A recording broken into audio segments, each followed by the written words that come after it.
My name is Connor from the Dagen Radio AQC. Thank you for the interview. Thank you. So we are very pleased to welcome you here. I'm working for a radio called Arden Cafe. It is a web radio, so we can broadcast our programs throughout the world through internet. Nice. And we are very excited to ask you a few questions. Perfect. Your band plays several times in Metal Music Festival. Could you speak about that? And what is your vision about metal music? Wow. I mean, I think that Cypress, we've always been, happy to be able to be invited to these metal festivals because not every hip hop band can perform at a metal festival. We've been lucky to be able to cross the genres, and I think that it's great that metalheads can feel the vibe, in Cypress, and I enjoy metal music. There's days that I need to hear something heavy. I know exactly what listen to, and it's great. So I think that it's great that we're able to play all kinds of festivals, no matter what it is. But we definitely like to rock out. Yeah, I've forgotten to ask you your name and your role in the band. For those who don't know you, what's your name and what's your role in the band? For those who don't know you, the youngest. For the people that don't know me, my name is Eric Bobo. I'm the drummer percussionist for 30 years with Cypress Hill. I started with Cypress about like 93. But before then, I was playing with the Beastie Boys. So that's where I met Cypress. With the rise of new social media such as TikTok, have you felt some kind of impact in the way your music are used or seen? It's been interesting the way that social media's helped kids discover or rediscover old bands. Just by a TikTok trend, the right song can make the song blow up all over again.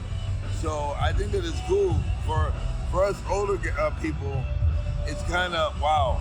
We have to learn something new to try to go forward, but it's challenging at the same time because you're getting a whole new audience, and that's what you need to keep on going. You need that new audience as well as your core audience.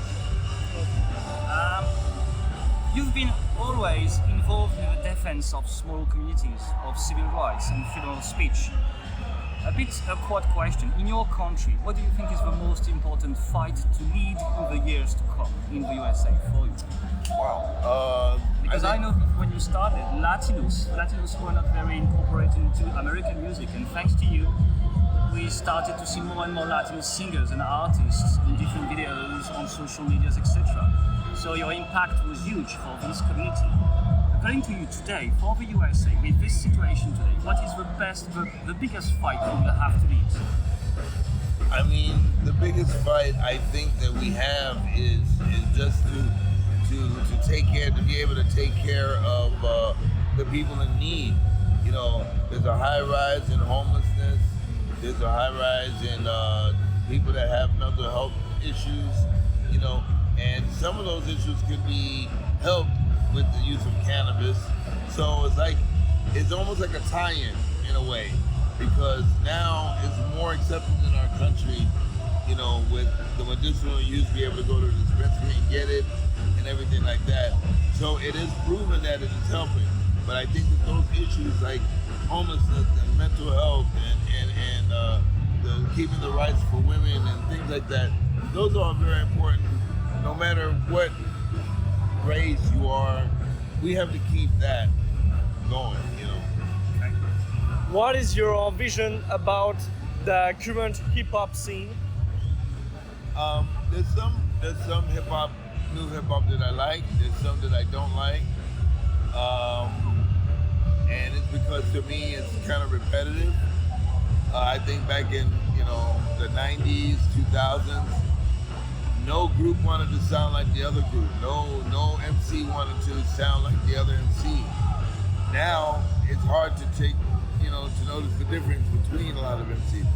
So I just hope that some of the kids get a little bit more creative to be able to keep it interesting, But I think that just the thing of hip hop being like the #1 genre in the world is a very big thing. 50 years, 50 years of hip hop. You mentioned it like a few minutes ago. Fighting against the criminalization of cannabis has always been something really important for you. Obviously, things have changed, as you said, in your country. What do you think about the way people consider cannabis today? Are you still fighting for its legalization and its acceptation? The fight doesn't end. I think that we've come a long way. I think that we've opened up and had a lot of awareness. But, there's still states back in America that still consider it a drug as dangerous like heroin. And that's not the case. That's the same in France. Yeah. That's the same in France. It is like it's not. It's insane to me because you can see the differences. Even with alcohol. Yeah. I mean, people die from alcohol every single day. Thousands. But alcohol makes money for the state. Exactly. That's the thing. So they're still trying to figure out how they can really make money from cannabis.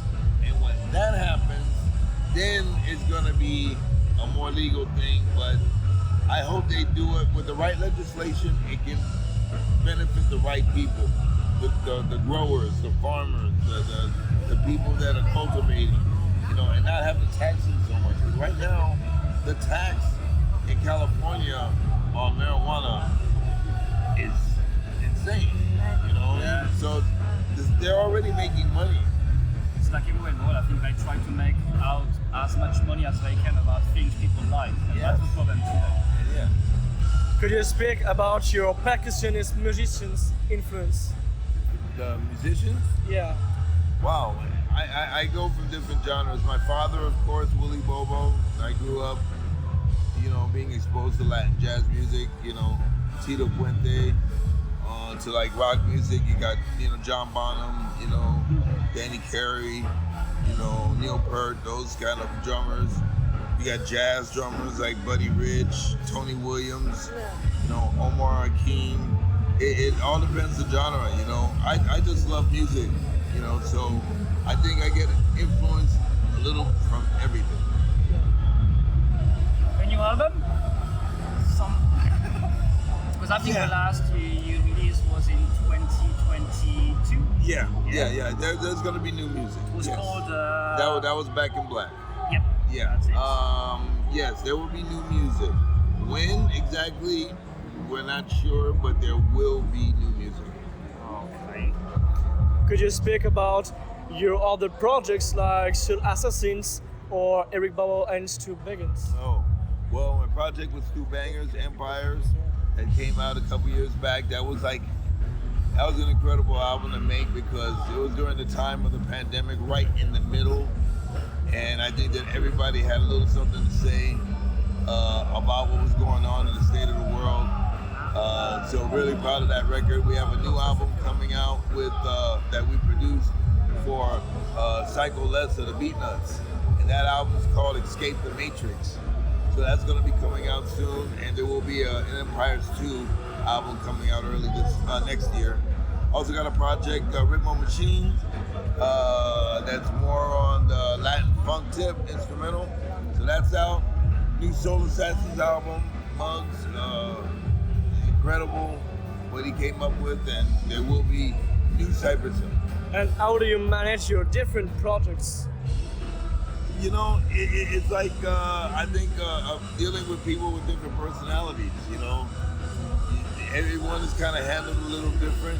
The end result is the same, but different vibes. You got to be a little bit more open to try different things. I like the fact that I can make a record and I can make another record and it can sound completely different, yet it comes from the same brain. That's the beauty of music. I've seen about you. There was a documentary called Insane the Brain about your story. Yeah. How did you join this document? How did you work with the people who were in charge of making this documentary? Well, we had our guy Esteban Oriol, which was on tour with us, and it was a good friend, and that helped that he was directing. So we were able to flow very smoothly with what we wanted to say, what we wanted to portray. So it was really easy process, because he was there. And he was there and he was documenting a lot of stuff. So, I mean, he was the perfect person to be able to tell that story. And how would you describe the long way you've been since from the beginning with Cypress Hill? How was the trip with Cypress Hill until today? It's been an incredible ride, ups and downs, highs and lows, more highs than anything. Yeah. But it's been great because, it's family, we're brothers, and it's been great to be able to make music with these guys. It's been great that they've been able to accept me in, way back when, I didn't think that they anticipated having a fourth member, but 30 years later, here I am. So it's been great, and I look forward to some more time. Don being part of one of the most influential hip-hop band cause you some pleasure?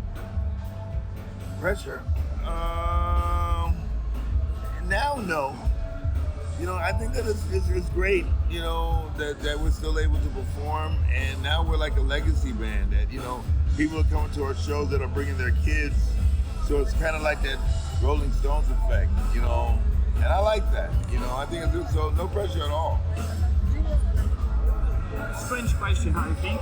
Who would be the ideal collaborator on Cypress Hill track, dead or alive? Wow, key collaborator. Wow, that's a good question. I think one of you answered one because it's a question I've already seen on the internet, and one of the band answered Bob Marley. Bob Marley? Oh yeah. So I wanted to ask you the same question to you. Dead or alive? Dead or alive?